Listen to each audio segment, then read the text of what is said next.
Yep, over to you, Ravi. Yeah, thank you very much. Good evening, good morning, good afternoon, everyone. Today we are going to talk about the topic which is need and ways to externalize the mule application logs and how to manage. I think you know that most of the people today to join in this meeting, I think most of them already maybe having some experience in building the applications, and I think many maybe have developer levels or architect levels. In this next 1 hour, I'm going to cover few of the areas. Okay, what is the need for actionizing the application logs? You know, right? Before just going to that, okay, I would like to thank both Amit and Pankaj for organizing this event. And if anyone has any doubts, because this is the second time actually I'm giving this topic, and I delivered the same topic, and I got some few good feedback from other people, both positive and negative. Then only we can improve, right? Whenever we need some more information about, it's not possible to cover everything in this 1 hour time. We can cover only few things, right? So definitely whoever will join in this meet, you can please try to send anyone, not only this meeting, whenever you attend any meetup, you just send your feedback, whether is able to give properly or if any problem, right? Then only we Um, can Hi Ravi, utilize your time properly. sorry to cut you there, Lokesh here. I'm hearing a lot of background noise. Could you please ask or maybe mute others?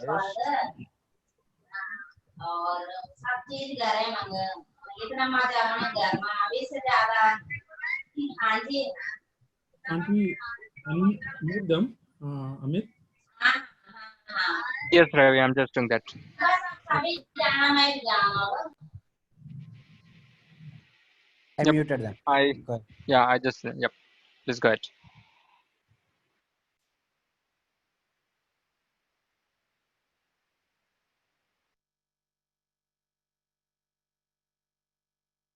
The purpose of that is only to make sure that you get the actual concept. Okay, I hope you will understand. Okay, I'm not owner of any one of the images which I showed here. Coming to our topic, I think you know right. See, first we'll understand why we need to externalize the mule applications. We know applications we can deploy either in on-premise or cloud or runtime fabric or PCF. There are different ways we can place the logs. So what is the advantage with MuleSoft is that once you, with minimal changes, once you build your application, you can deploy that application to most of the environment, whichever environment you want. But how good you build your application, but unless until you externalize or write the logs properly, it is very difficult for anyone to actually manage that application. That we see in my experience, I saw many projects wherein just 1 minute. Many people actually they really build a lot of applications. By the time those applications went into production, we see a lot of issues with that applications, and even we used to spend a lot of time. If you spend 10 days of time in development, they used to spend 20 days of time even to support the applications. We know all the stories, right? So most of the thing is the problem is with the application logs. We know that. So let's see the first example. So for example, if you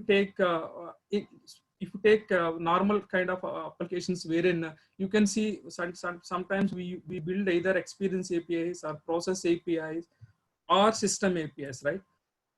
When you build this one, when you write a logs at a application level, those are perfectly fine because we are not actually using actual purpose of API-led architecture.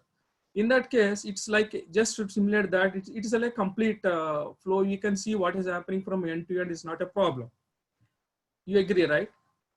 Let's go to the next scenario wherein suppose if you are following API-led architecture, there is a scenario wherein applications can interact with experience to process to system APIs. And sometimes it is not required to build all the components in a API-led architecture, right? But whatever it may be, even though sometimes it's not simple layered architecture, sometimes one process may be calling another process API and it may be calling multiple system APIs. in that scenario, based on to achieve a particular business case, that depends upon it. It will have a start point as well as the end point, right? So if you take in this example, if a request comes from experience API and process API system, if anything fails, that means the total transaction is failed, right? So when hundreds of thousands of requests are coming in a live production time, if you are not able to identify which transaction is failed, it's very difficult.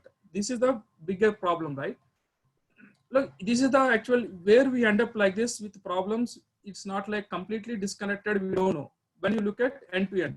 Okay, even so now also based on my experience, still people are struggling. If some customer asks, okay, I submitted certain transaction, why it is not working?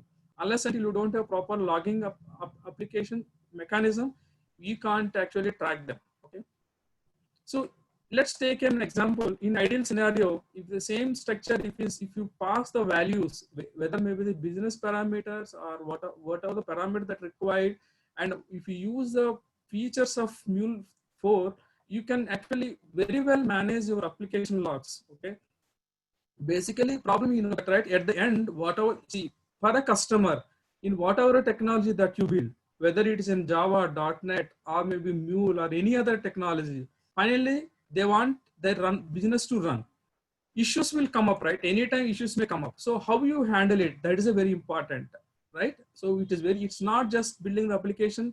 I want to stress here because many people, even though they are experienced people, they are building, even architects are not thinking about how they are not thinking about properly how to manage it once it is going to live. Okay. Coming to the next thing.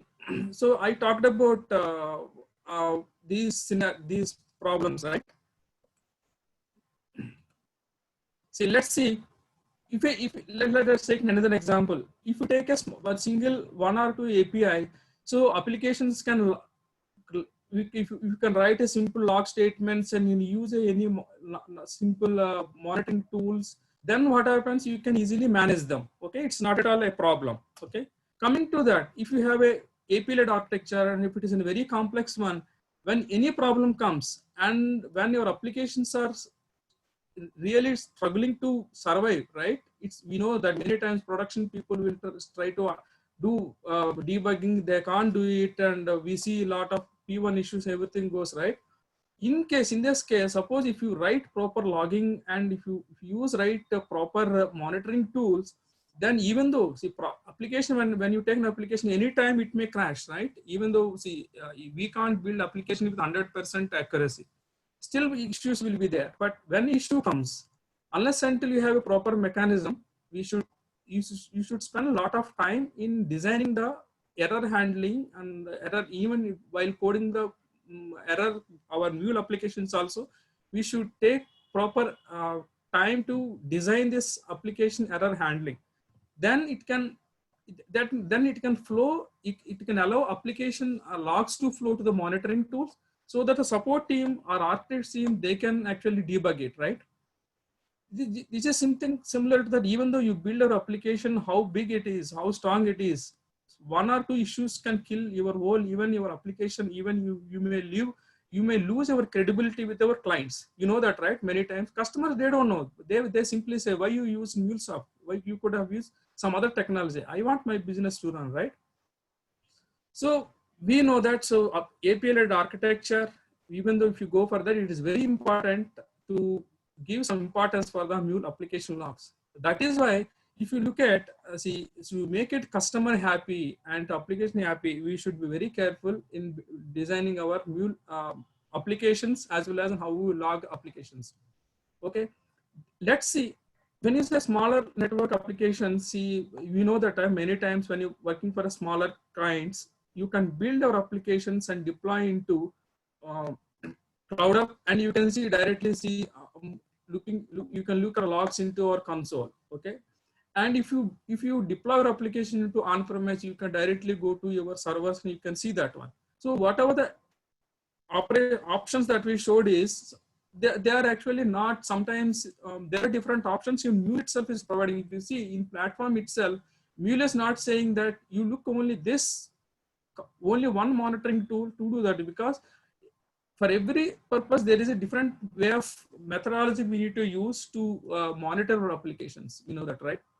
But when you're coming to external, bigger monitoring, if you want to monitor applications, when your applications are connected in multiple layers, see, MuleSoft itself is providing different options, right? You know that, right? We can monitoring tools already there, inbuilt up options are there. You can do many things. But in this, apart from that, we know that when you want to really go for those options also, MuleSoft is not going to give it free of cost, right? Sometimes what happens is that we should, we can't think for every customer will go for an higher subscriptions. Okay, and also let's think about, there are certain customers, they are compatible with some external monitoring tools because they can do a lot of customization. Okay, in those scenarios, many people are using, most of the people, even if you look at a lot of customers, still are using ELK and Splunk. Okay, those are the very popular thing, and Splunk is a little bit licensed product, but ELK, most of the people still use it. Even though we have a lot of options, MuleSoft is providing, even if you look at by every quarter, MuleSoft is providing so many options for monitoring applications that you know, right? And also to monitor our servers level also, some people still, I know that they are using Nagios like that. And also if applications are running in our Azure environment, we can't use the default ones, right? There are, suppose your applications are very secured, we can't send your data outside your layer. So we can't use whatever the MuleSoft is providing. So you should come up with your own external monitoring tools.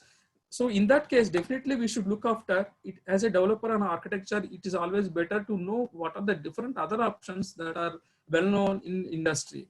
Okay. So we are going to focus a little bit on ELK and Splunk and how you configure it. Okay.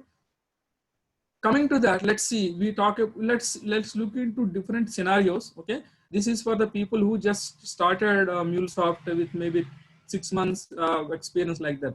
In one business case, what we can experience that applications can run, whether maybe labeled as a system or processor experience layer, they run in different layers, logical layers. Okay, and another one is that you just follow, whether it's required or not, you just follow the API-led architecture and build 3 different layers and connect them.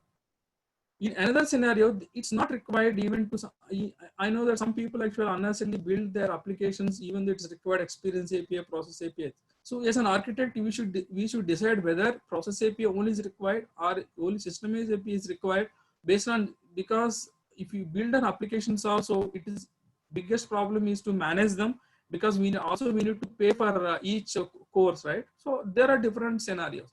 Let us take another complex scenario wherein there are multiple applications running and you see they are distributed into 3 different API-led layers, and also they are connected into different ways. If you look at the one color is actually, suppose if I say my transaction is successfully completed, then what I can say, it should go through the experience and process API and system API. So 3 APIs, then only I can say transaction is completed.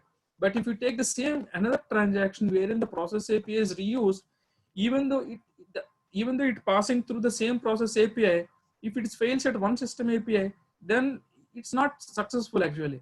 So unless until all the 4 steps are completed, we can't say that transaction complete. That means how many APIs are there, but still based on business requirements, right? We don't think that some customers, if you don't think that for one process API, one system API, people are not doing it, because people are also now thinking about licensing cost and everything. Sometimes they are combining a lot of business operations into single process system API. They're trying to manage it, okay, so that they can actually, clients can actually properly utilize their vCores. In that scenario, it will be more complex. So different, even though customer invokes certain operation, but it still go to different layers. Now we look into that, how complex it is if any transaction fails.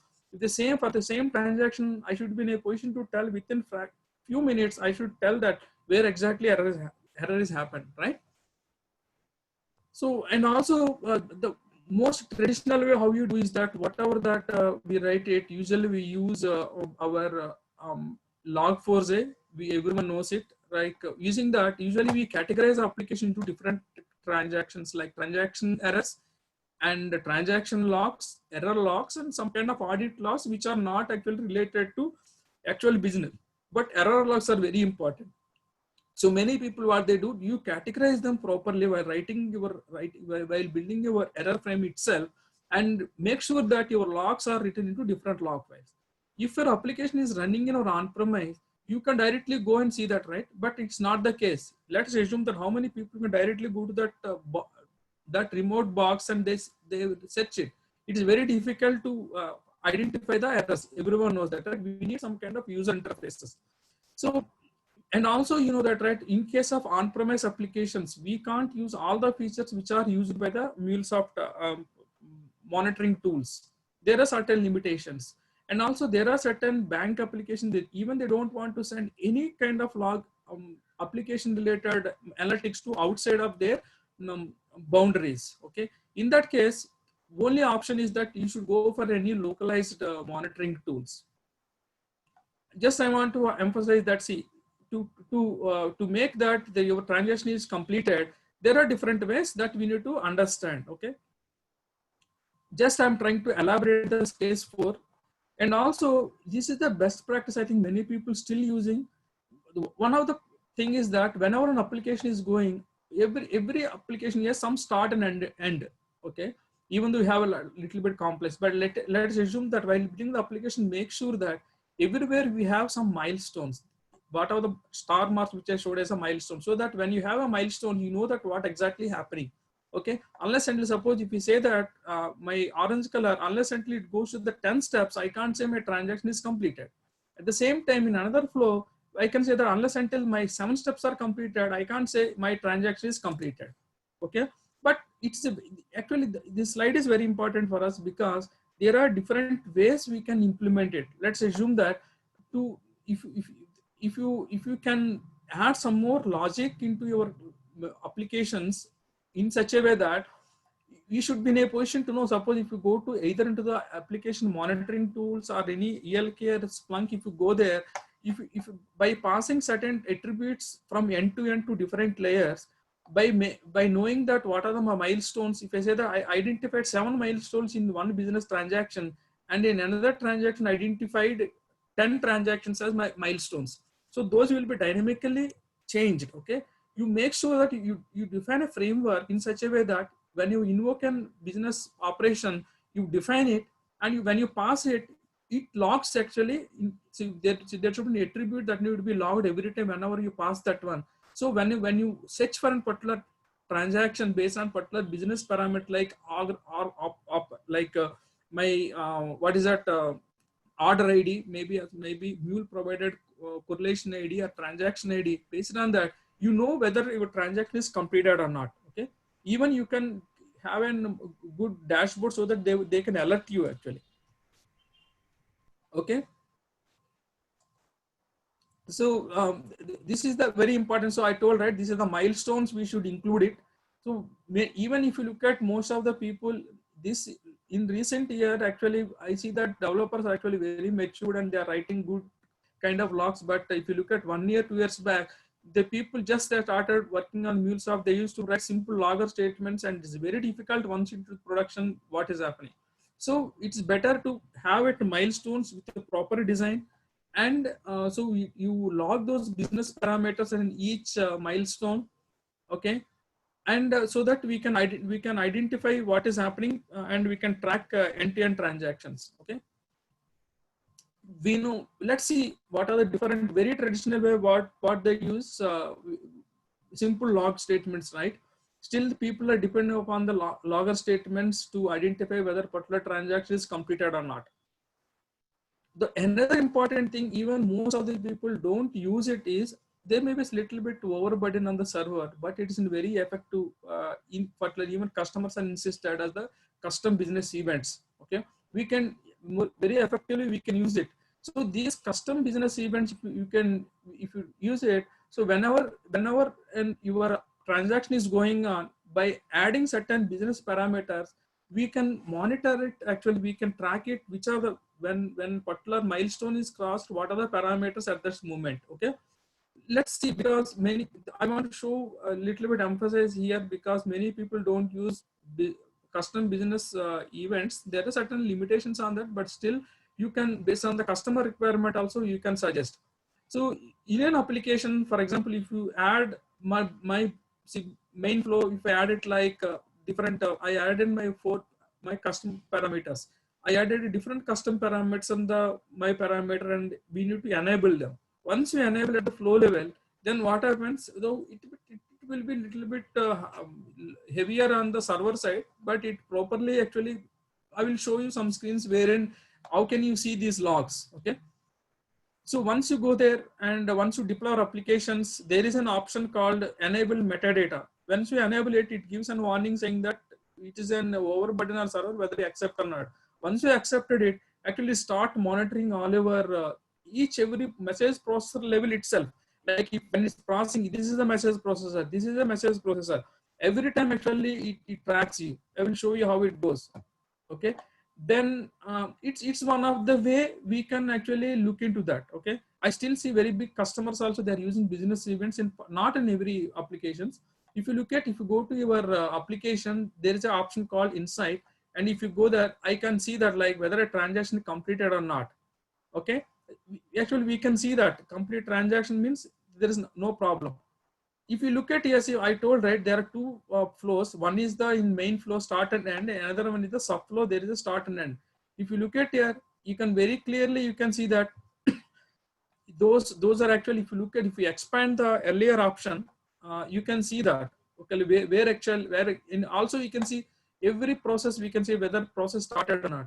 Here, see, when a logger statement is there, it tells you whether it crossed or not, pre and post, and if any action is there, it logs that one.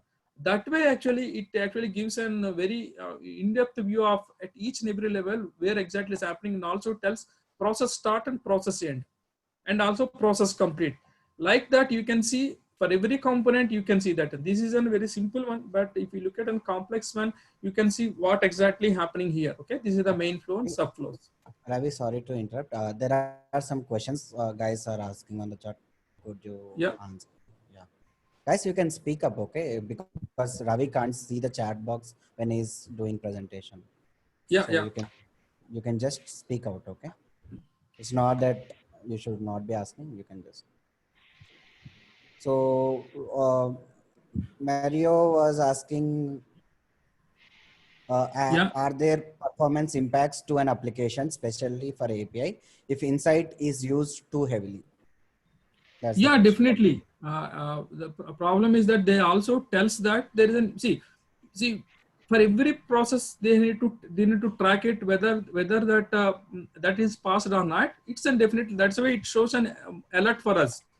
Okay, that not every customer, but I see that even a very big customer, I don't want to tell their name, still they know that for particular their business, they want to track them whether the particular order is passed that or not. They are using it very successfully, using for many years actually, this option. Even this option is even there in Mule 3. Okay, so I want sorry, to just, Ravi. Sorry, I'm just going to unmute all the participants so that they can speak up, and we no need to read the questions. yeah. So yep. So there might be a chance like you also got on mute. So please unmute yourself. Yeah. So guys, I have given you the permission. Now you can unmute and ask your question. Hey Ravi, this is Nagendra. Actually, if we want to know about the how much time it took for each and every activity, how we can get the data? So you want to know every process, right? In the Insight, okay, which activity and what is there we have seen, right? But here, if we, how much time it take process completion of that activity, because if we have, if we want to check that which activity is taking more time. Your voice is breaking, Nagendra. But I got your question. See, we can see the actual end-to-end transaction here. This is the what default Mule providing. provide a, but I don't think so. For every business process, what is the time they are not giving it, okay? But there are different ways actually. But we can, but if you look at the custom business events, I told right, some people actually, if you look at this business event, I will show one screenshot wherein actually we see when it passes, we know that how much time it we start and end. If you correlate it, we know that how much time it's taking it. Okay, that is where actually even I know that. I'll tell you one scenario wherein one big customer actually they are using. My question is external logs. Overall transaction level we are getting, but for each every activity level, if you want to how much processing time, because if some like I want to understand if we have any transformation or if you have any API call is there. Okay, if it is taking more time, okay, then we can understand right this level like in the call subflow level or in some transform level, it is taking more time to do something else, right? Yeah, I agree that. But if you look at because we are talking about a custom business event, I don't think it is giving it at the event level. Okay, but there is, but see, because every process level it never gives it. Okay, even we need to check it whether, see, all these APIs, right? We don't know whether MuleSoft is allows to extract these even at the process level. We can write our own logic. Okay, but here Ravi, so I have a question here. So that same thing can be achieved using the JSON logger also, right? So JSON logger also provides the flexibility to use your like custom messages as well as your like no need to use the custom, and MuleSoft provide the logger as well as the event which you are using. The same thing can be used I will tell you. for using the JSON logger. See, there are certain advantages with the Mule business event, because see, I will tell you one of the advantages with Mule business event also. Actually, these logs are actually we can't see in our server logs. Okay, those are not actually directly printed. This is a kind of event. Whoever actually they want to subscribe to that, only those events will be captured and they are actually published into the your monitoring tools. That is why I'm telling you, in a platform like, see, that's what even Shravan told, right? This MuleSoft platform is actually very good because they are providing a lot of options. It is up to us whichever option that you are taking, but there are certain customers, still they go for certain options, right? Still there are certain customers are okay, still I want to know only for the ELK, they do, because they are still, I know some customer, they want to go only with the ELK because they are very comfortable with that one. They don't want to go for any point monitor. It is very difficult to convince them. Do you know that there are certain people? Because I will give you some scenario. And also business, like this is whatever the business event component which I told you, this is one option which I told you, and many people are not using it. There are certain advantages and disadvantages. One is advantage that we can monitor it, see, every process level, whether it's, see, basically, you know that because I can't show the live example, right? That is actually breaches the customer things, I can't tell, but some people are using it. That's what I want to tell. But we can't get an start and at the each message processor level. That is not there. Only transaction at the high level we can know that. Okay, this is the only the one of the option that MuleSoft is providing it. Okay, the reason why I told is that because when you want to run this show and to go as a story, we should take one option. We should go right. That is why we'll consider few points. Okay. Ravi, quick question. Yeah. So this is Mario. My question is this option of Mule events with Insight, it's only available to CloudHub. Say if you are doing on-premise runtime. Yeah, I will show you that. Yeah, we have it actually. I'll show you that option. Okay, I'll show that how that works. So maybe because it is already 5:45, I just want to cover it. Then we'll go to some demo. Okay.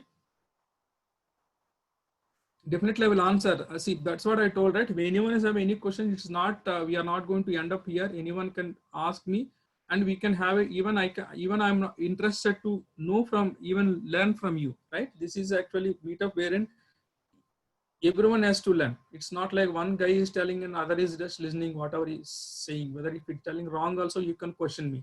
Okay.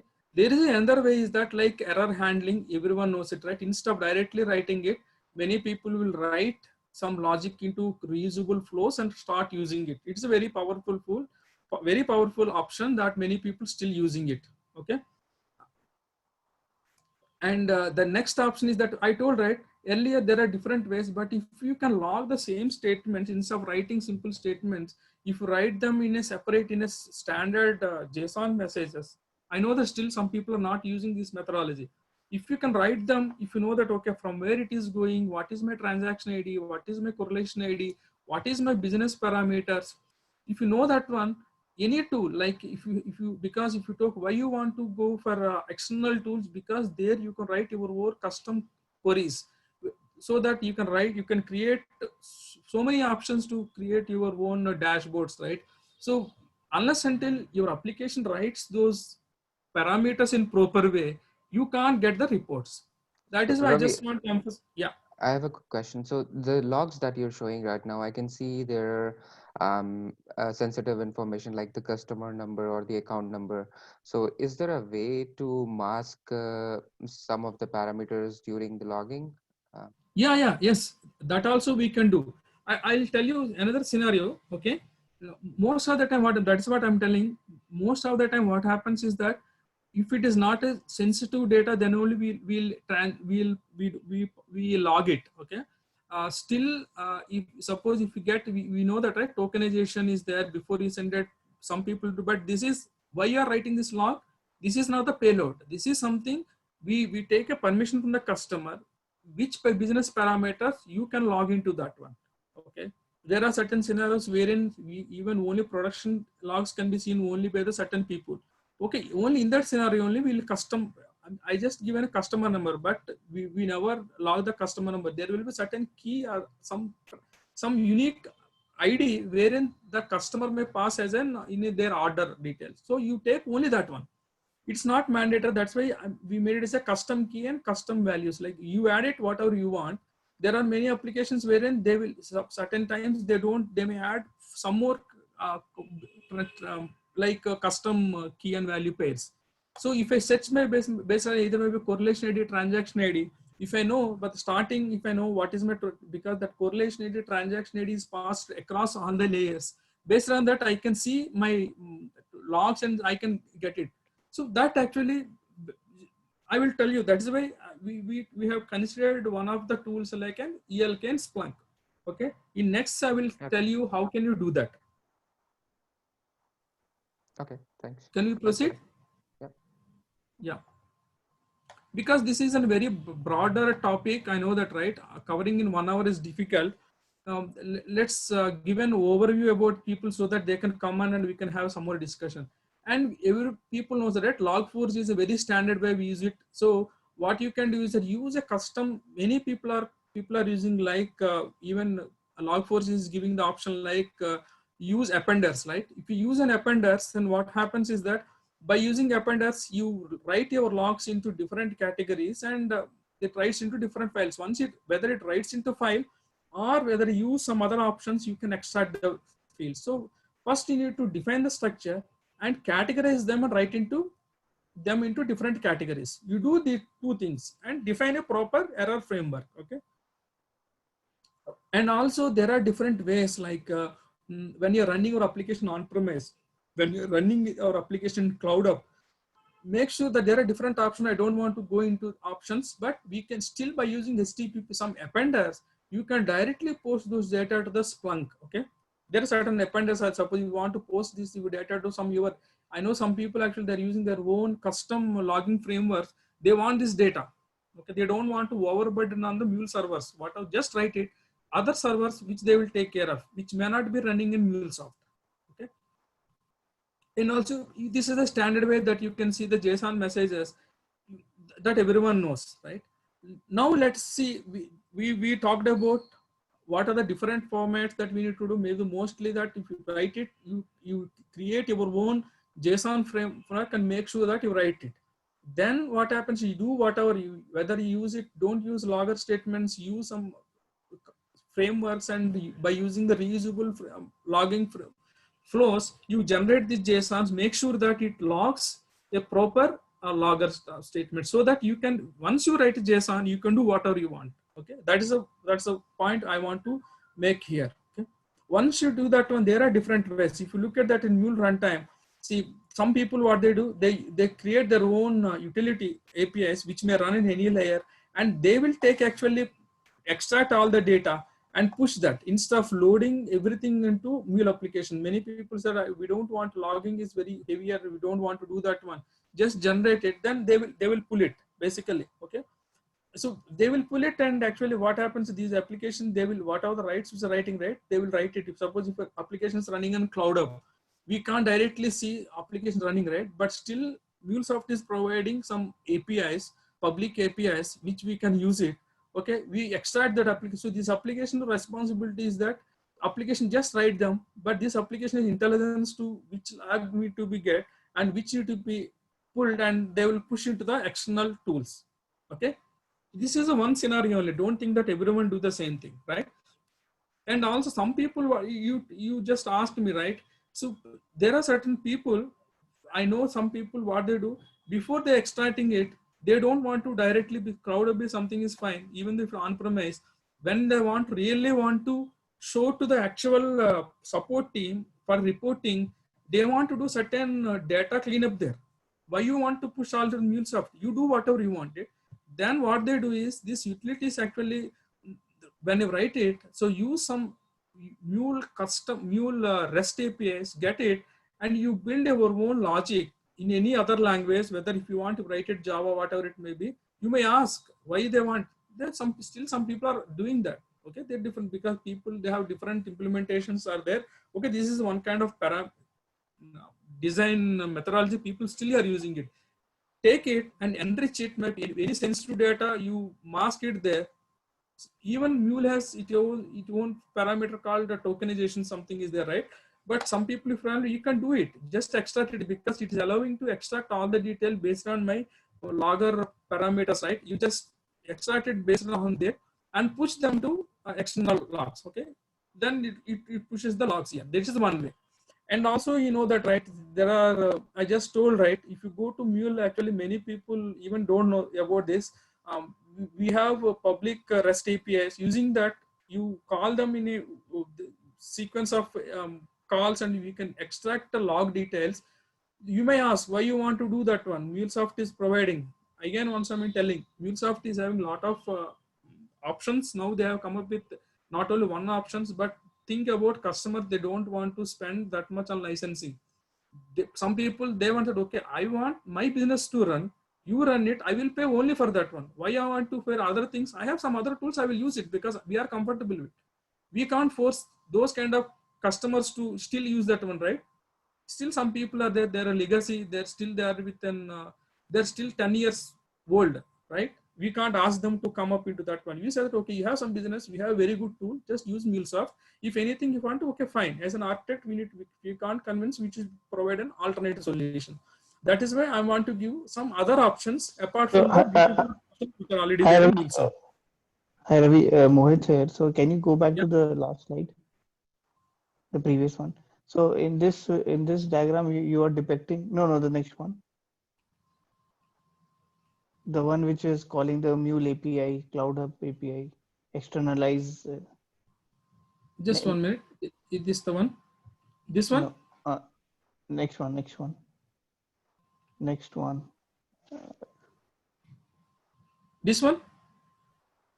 No, the next one. Yeah. So in this case, what you are saying that I will write my Mule application and it will be just logging into, let's say, in Cloud Hub. The logs will be appearing normally in my Cloud Hub console, but I can have an external application which can, on time basis, will be calling the Cloud Hub API and fetching the logs and doing the enrichment part, right? So the onus is not on the Mule application to put it directly to some log reporting tool or to some server. Some other entity or server will be polling the API and getting the logs. Yeah, you write your own Mule application. Some people, what that's what I'm telling, right? When you say customer, I want to emphasize one thing, because this is out of this subject. Don't actually, we can't force everything to be done, right? There are certain options, like if you want whatever technology you want it, if customer they want to go with, you go with it. If you write it in whatever language you want it to write it. The only thing is that don't overburden the applications. Let applications write. If you want this feature is there, MuleSoft is, they are actually giving very good thing. They are giving all the options. If you want, you extract it. Whether it, you no need to be the MuleSoft application here. You do it MuleSoft or anything, but extract it. And finally, you push it because there is a lot of customization on the log files. Okay. Ravi, I have a question. Yeah. Ritik here. Means how old long data we can fetch using this REST API? See, that's what the advantage. I think this you actually asked some other slides are there. You also know that, right? By default, most of the people they can't for higher subscription for the MuleSoft. They want to run applications. There is a certain limitation in the applications, and even after some time, even one-day data also you can't see that. But some people actually they don't. Even if you pay some money to the customer, if you take higher subscription, MuleSoft is providing to keep your logs for a long. But for historical data, if you want it, if you use any Splunk or ELK, they can extract these details and they can actually archive them for many days, right? Even though so that's what immediate things they will go here and they will do it. If anything goes, if they want to do it, only option is that you use your own tools like ELK. You just use them so that you just all the data will be indexed and it will be placed in ELK. And data can be whenever you want it, we can get it, right? How many days you want is up to you based on again ELK's how you manage it. The data will be there. You don't need to keep everything in MuleSoft. Getting? I got your point. My question was different.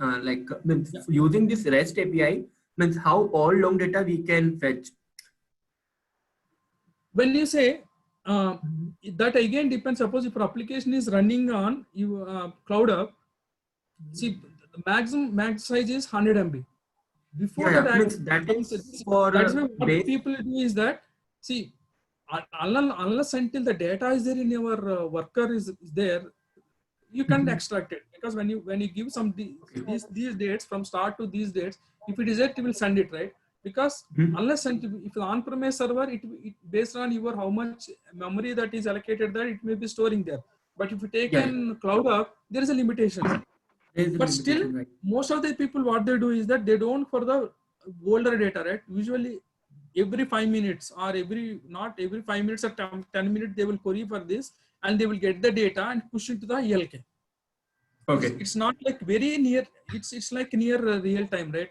Every minute also it's very heavier when application running that. So all the overburden actually taken care of other technologies. Why you want to take everything on the MuleSoft, right? It's not required. MuleSoft is meant for the integration. Okay.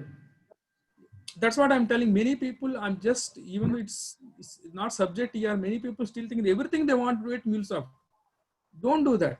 Okay. If something is not there, do whatever the purpose is that you do it. Remaining thing, if required, just hand it over to some other thing. They will do very well. Okay. With a cost effective way. And one way is that suppose if we take an on-premise, if we take that one, we can use FileBeat, right? If a FileBeat is we can't do the same thing in Cloud Hub. If you use an FileBeat, it can pull the data from application logs, and you know that, right? Elasticstack is then 3 parts actually: Logstash, Elasticsearch, and Kibana. Elasticsearch actually it takes the data. If anything, any data cleansing, everything it will do that. Basically, the data is actually indexed by the Elasticsearch engine. So all data will be indexed here. And Kibana is only the front end, and wherein it shows the detail, whatever the query you write it takes it. So main thing is Elasticsearch. Some people, so beat what they do, if you want it, even it can directly push the Elasticsearch because here actually all the data is stored, right? So basically whenever post it, usually unless until it's in some structured format, what repeats you can do, you can't do it, right? That's a structured data. If anything required, Logstash will write, we can write our custom smaller transformation kind of thing and convert them and push into Elasticsearch. Okay, then Kibana will take that data. Okay, this is one way. There is another way is that Splunk monitoring tool. Whereas I told that Splunk can also, this is a very powerful tool and it's a licensed product wherein lot of things can be done, and it also Splunk can also accept data in different ways, not like any other ELK.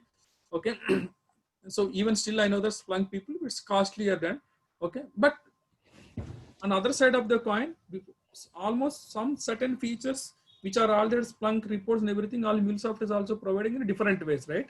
So that is why if you want to monitor applications in different views, we go normal whatever the MuleSoft as well as the external tools. And coming to that, hi Ravi, sorry, yeah. I just have a question. Yeah, this is Kani. So you said about FileBeat, right? So is there a way we can send data from FileBeat to Elasticsearch directly without using Logstash server? Yeah, yes, it can post it. So we can post directly from FileBeat to Elasticsearch. The Elasticsearch is something, whatever the logs which are there in application is not, it's not, suppose if you want to further remove it, like I told that some people say that, okay, don't log everything, because see, when you poll to that one, only some certain data is actually polled here. And if you want to get only the data, and if you want to do certain cleanup, you can do that. Okay? Most of the people don't do that. Little bit changes here and directly they post to the Elasticsearch. But as a package, all three actually, they very well, if you install all of them, they will work very well. Okay. Ravi, quick question. Yeah. Sorry, are you going to cover a bit of how to configure the appenders to go from the application to either Elk or Splunk? See, I'm not going to, you want to know the appender details, right? Yes. Yeah, appenders actually, in this slide, those are not covered, but we have it. I told, right, there are, you have some appenders. If you want, I can provide later, but using the appenders, you can directly post the data to external tools. Okay. Okay, thank you. Yeah, yeah. So do we have any MuleSoft forums like which tells how to configure from FileBeat to Elasticsearch directly without using Logstash? So do we have any MuleSoft forums for that? Yeah, if you see, if you look at the files, FileBeat, Logstash, Elasticsearch, it's not related to the Mule, right? There are so many options which, if you go there, there are a lot of support is available actually. Okay, okay. Maybe I will show you very quickly, because our time is actually 1 hour is, I don't want to take much your time. Okay. Yeah, sure. Yeah. Because 1 Ravi, hour is one limited question. time. Yeah, definitely. I told, right, that is why people who has any doubt, please come back to us, organizers and myself. You can have another, then only it will be a healthier conversation, right? It is very difficult to cover everything in 1 hour. Okay. Ravi, I have one question. Can I go ahead with that? Yeah, please. Yeah, so Ravi, when we are talking about these appenders, so, and just correct me also if I'm wrong. So when we are using the appenders, so there is a limitation from the MuleSoft side, right? So like if you are using any appenders in our log4j XML file, so then there either we can send it to our third-party applications like Elk, Splunk, or either we can send it to the Cloud Hub. So what do you think? What would be the best practice to choose this one? Yeah, I told, right, suppose there are two things I told, right. See, if you don't want to directly post the data, you use appenders and write it to the default loggers. Okay. While writing it using those categories, it writes into either your MuleSoft server or your on-premise server. Okay. Then if you don't want to overload your applications, then what do? You write any other applications, they do all other donkey work, and they will extract everything, and they do a lot of customization. Okay. That is again depend upon if your applications are very heavily built, and if you don't want to do that from some customer. I know that some people actually, they started using it, they come back, they don't want to use it because sometimes it may impact applications, right? Because basically what happens at the end, lot of Java applications are running inside, right? They have to post it. So posting the data to the external is also heavier to that, right? So why you want to post it? So you do default one, so it writes into the local servers and local files, write it, and let it available in Cloud Hub. Otherwise, logs will be available in on-premise server, and do the next step, because your primary aim is not to do all this work, right? Your Mule application is to do your business process. If any problem comes, you do other options. That is why it is a very broader topic wherein we can talk about 100 options, not one option. Okay. Okay, thanks, Ravi. Yeah, yeah. And even some people ask, some people actually they use Lambda also, wherein don't surprise some people. This is very interesting. You can use Lambda instead of, because you know that, right? There are a lot of cost. You can, there are millions of transactions are free with that one. Use simple DynamoDB, Lambda and parameter stone, CloudWatch, and give all this donkey work to Lambda. It will do for years together whatever work you do it. Simply write a Java program. That's all. It will do all the job. No need to worry about MuleSoft and everything.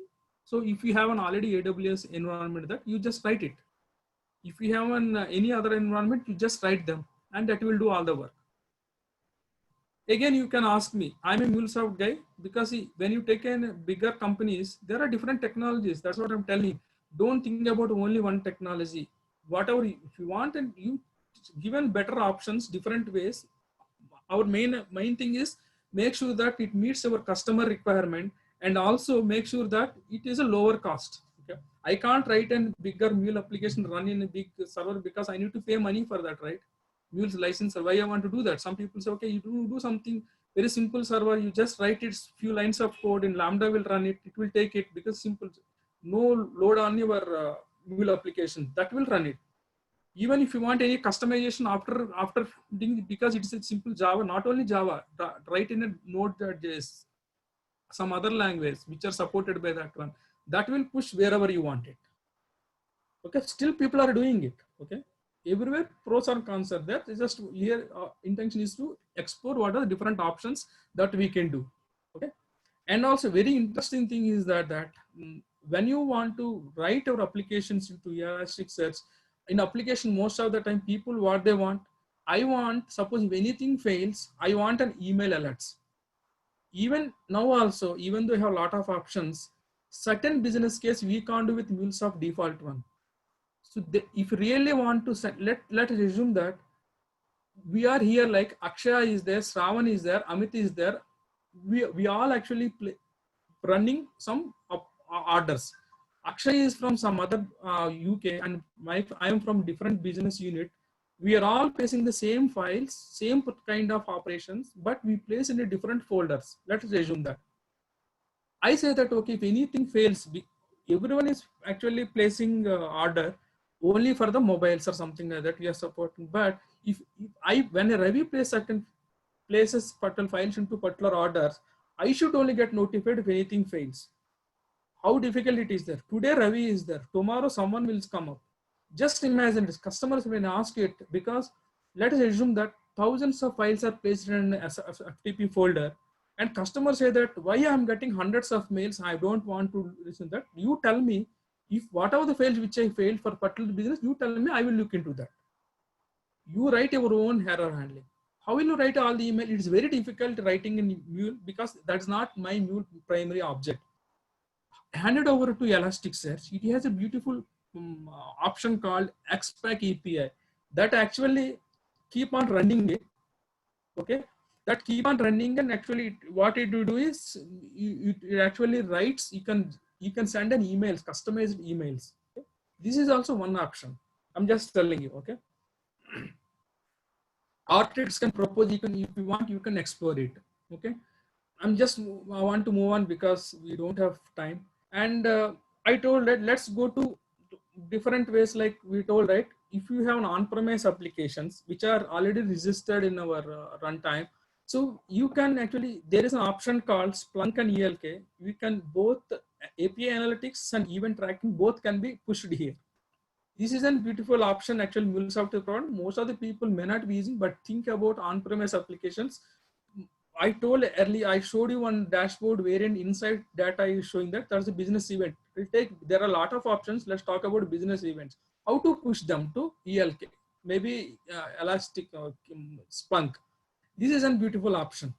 Wherein what we can do is that you just configure. There are different, you can directly post REST or HTTP event collector. You just post that data, and you tell it to which index and what are the source and everything. All the event data will be pushed there, and that data will be showed as a JSON message. That is a beautiful way wherein you can write your own queries in Splunk, and you can generate beautiful dashboards. Okay? You may ask me, we already still we have some dashboards in MuleSoft, but MuleSoft default, we can't write those many customized dashboards. But in Splunk, hundreds, thousands of options you can write. If you have a data, proper data, you write your own like an SQL query, write it into that. So all business event collector, you just send it, it will take care of everything. Still some customers are using it. So if you take an ELK, you tell it where exactly the flow is, option is there, it will takes the data and post it to the end system. Okay. Just I want to tell you, I talked about a lot of optional things, but MuleSoft is also very beautiful thing. These are not available outside. If people knows it, right? If you go to our any point monitoring, very beautifully it shows what is my input, what is the outbounds, what are the connectors, all levels we can see that actually many people, even senior architects, everything, when any problem comes, they still go to the application monitoring, they monitoring it, and again, lot of data is there. It is up to you on how you analyze it, which is very beautifully tells and okay, where exactly happening and what you can do to make your application optimized. Okay, I know many people, they are using it very effectively. These options may not be available outside. And also, you know that I told, right, there is a big problem with only 100 MB and 30 days to data will be there. And if you want to, some people may ask, if you go for Titanic subscription, then custom is giving in any point monitoring itself, it's almost, when you talk about these all flavors actually look similar to the ELK only stack only, like we can search based on across application, everything. And also only thing is we need to go for the Titanic subscription. They will give 200 MB, but 200 GB. But you think that how many people really go for Titanic subscription? Not everyone. Only for certain they simple customers say, I don't want to go. Even certain customers, they don't go for the API management. Why they want to go for? It is very difficult to convince the customer. In that case, you just go for external things. If you think that ELK is very costly, is very cost effective, and if you want to do something, you do it. Got it, right? And I told, right, this is a watcher thing. This is also very feature. You can many people use it and it's very powerful. I know that. Okay. Just write in some kind of script, keep on running. That is actually running with the Elasticsearch itself. Whenever a particular condition comes, it raises an error. So all the burden actually gone from the MuleSoft. Okay. Even you will get a lot of customer satisfaction. And also Splunk dashboards. Like I told, right, I can't show, because to show all these dashboards, I need actually a lot of data, right? It's very difficult unless it is not, you can't produce the meaningful dashboards. So, but you can write it, but by using the Splunk, actually, it's very, very powerful. You can say that if any application is failing, we can tell it, okay, these are applications that respond from the past half an hour. So you can take an action on that. Okay. And see, if I told, right, in one of the application also, you write your queries whatever way you want it, right? A simple SQL queries, you can write it, similar kind of thing, its own thing, and all data will be displayed. Just navigate through, and you can actually correlate it with the application logs, okay, where exactly it's failing and what are the business parameters. If you expand it, actually somewhere it will show that all the actual custom parameters. Okay. That is possible only here. And also, so it told, right, ELKs also, there are, it's not so sophisticated like any other, but it actually serves your purpose unless until if you send certain data there. Suppose if the parameters on HTTP error codes or certain applications or transaction IDs, based on that you can write dashboard, you can create a dashboard and support that are very useful for the support team. Okay. With that, actually, I will logically end this, and because I want, my intention is also just give you how people who don't know about ELK and Kibana, just I will tell you how easy it is. Okay. If you permit, okay, if anyone want to stop it, I can stop it. But I just want to give a first-hand look on how actually looks. If anyone want to use ELK and Kibana, okay. Even thing is that if you really want to do in our local systems, you can very easily do that. Can you proceed? Hey, yes, Ravi. Yes, sure, yeah. Yes, Ravi, please. Yeah.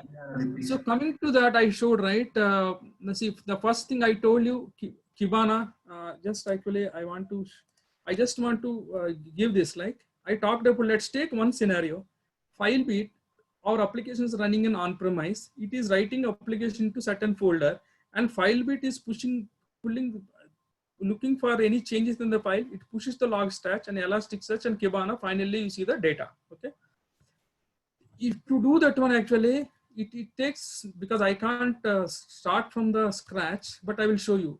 My application on-premise server is running here, and my applications are actually writing logs here. Okay. Some transaction logs. Some transaction logs, it is writing it. Okay.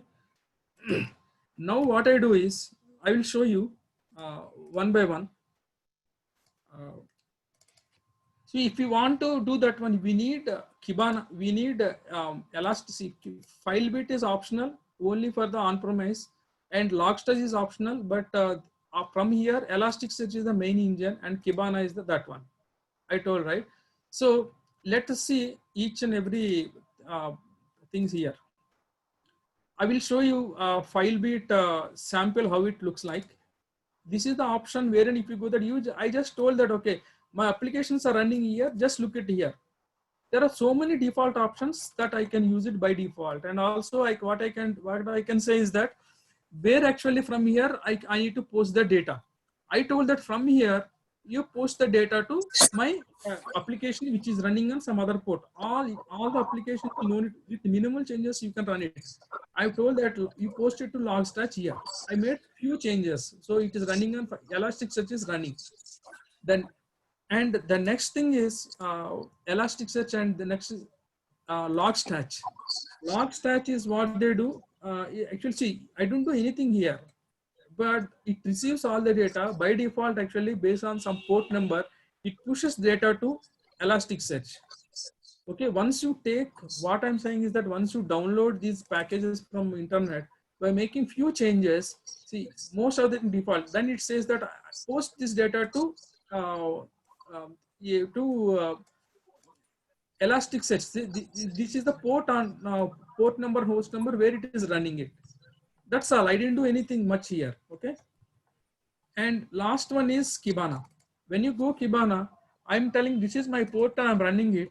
And what it do, it knows on which port actually Elastic is running. It looks to that one, it gets the data. Okay. Once you run all these files, it's simply how it looks like is, see, this is the Logstash, wherein actually FileBit, how you do that one, we need to do some installation, and we can install that one and start and stop it. Okay. I'm just giving you again, I'm telling you, because someone who don't know about even ABCD about ELK, my idea is to at least tell that these are the tools actually there, you can use it. Let us assume that if you want to do it in our own laptop, you can do it, right? Why you want to go for everything? You can see how your applications are running, and you can write your own dashboards, right? ELK, you can do that. So FileBit is there, and also Kibana is there. And I want to show what the next thing is Elasticsearch and Kibana. I told, right? Kibana, that's all. Once you run it, it actually, Logstash is running. Okay. And you can write simple stretch, and whatever the data is there, actually Elasticsearch actually do indexing and keep the data. And finally, Kibana actually, it runs here. Okay. Once it runs here, I can actually,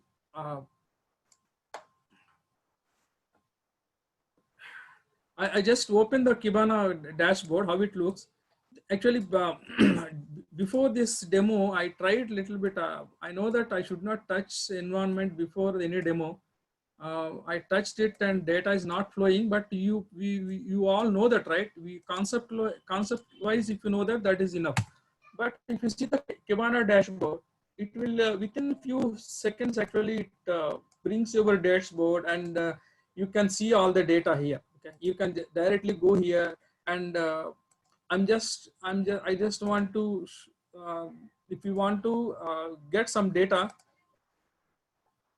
okay, like 1 year data like that, get some data, and it shows all the data here. And also, I think many people knows it. Okay, but if it's very powerful tool, wherein very easy to use, and You can actually also create your indexes and data. Whenever run application, automatically those logs will be pulled here. Okay, this is about ELK. It's very easy. And if anyone want to try with Splunk, actually Splunk also, it's a 60 days license is there. But if you look at, I showed few slides, right, wherein we need to configure Splunk related details, right? Usually I will just show that. How that happens is that once you data post into from here what happens, we need to create some index here. When you say index, I created one ESB index. I told that how much data I need to store it. I need to give some, for indexing, I need to give some data, right? I just give it. I'm giving some basic steps. And now if you look at inputs, how, and see, you look at here, how Splunk is accepting. There are so many options by which you can actually allow data to come in. One of the options HTTP event collector. So MuleSoft is allowing that. So if you look at here, when I create a new token here, this is the token. This token need to be given in while configuring in. You can also try it. Okay. Actually, there is an option wherein you can give. It's asked for the token. You can just give a token here. Okay. So that handshake starts happening between your applications and also Splunk. And these are the main things, and we need to just define it. Basically, we need to tell what is my index and what is my source type. And based on all that, actually, whatever the data which is actually posted in from the server, those data will be, event data will be pushed in and actually shows in this dashboard. Okay. That will be displayed like this. So almost similar to that, because I don't have live data, but similarly, we can just see that you can write your own sophisticated dashboards here. Ravi, I have a question. Yeah. For the logging purpose, you use JSON logger or a normal logger? You see, it's always better to use JSON loggers, right? I think MuleSoft also come up with the new JSON logger, right? But basically, I think that, see, if you take it, Kibana actually, Splunk actually, it can process different kinds of data. But if you have a structured data, you can do whatever you want it, right? Suppose if you have certain parameters with a predefined structure based on your application, based on whatever that your architect defines it, if you log them all those parameters, you can create n number of dashboards out of that. Okay. And one point which I forgot is that when you want to, I think many people knows about it. People who don't know about even on-premise server, if you look at here, there is a configuration wherein wrapper.config file. It will do a lot of things here. Many people, actually people should know what to do that. This wrapper config, actually what will do is that it has certain parameters. One of the parameter is we need to actually, by default, what is happening, what are the events that are generating. Just now, actually, I registered my application. Where I registered my application, I registered my application in Anypoint runtime, right? Just let me open this, okay? So if you want to disable it, we need to make sure that, okay, you disable this and make sure that when you disable it, so all the data will be actually pushed to external thing. Otherwise, if you want to, I just created a business events, right? I will show you here how it looks.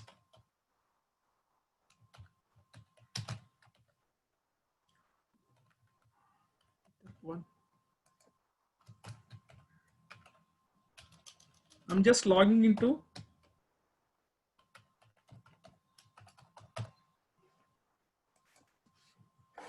I'm logging into the trial account wherein actually I registered my on-premise server application, which is running here. Okay. This is my application and I just deployed business events on-premise application that actually running here. I registered here. This is the server I registered, and I just want to show you, if you want to manage here, this is the place where actually I configured it. Okay. You just configure it, give the token, that's all. Then once you configure it, also shows in what are the applications which are running here. And when I click this application, and it shows them insights. And you can see that every process time is there. Let me give one hit here. If I give a hit, this is the transactions actually tells that, see, I told that if everything is going fine, it's different. But if you look at here, it shows my transaction, every process level, it shows that. I think there is another option, even flow level, that's not enabled. Okay, for me, there is another option, even we can enable that option also. Okay. So that way, when you invoke this application, I think if you give few seconds, actually it gives you that the data also. If anything fails, you can do that, right? All the data actually we can see here using the insights. I think with that, actually, I want to conclude if you want, because it's already 1.5 hours. If you have any questions, we can have it. But again, I told that this is a very, very broader topic, which is difficult to cover it. Even if you want to, how to do installation, there are different ways how to do that one, because I don't have that much time. But definitely we need some feedback about how can you improvise it. And if you want any questions, definitely I'm available on LinkedIn.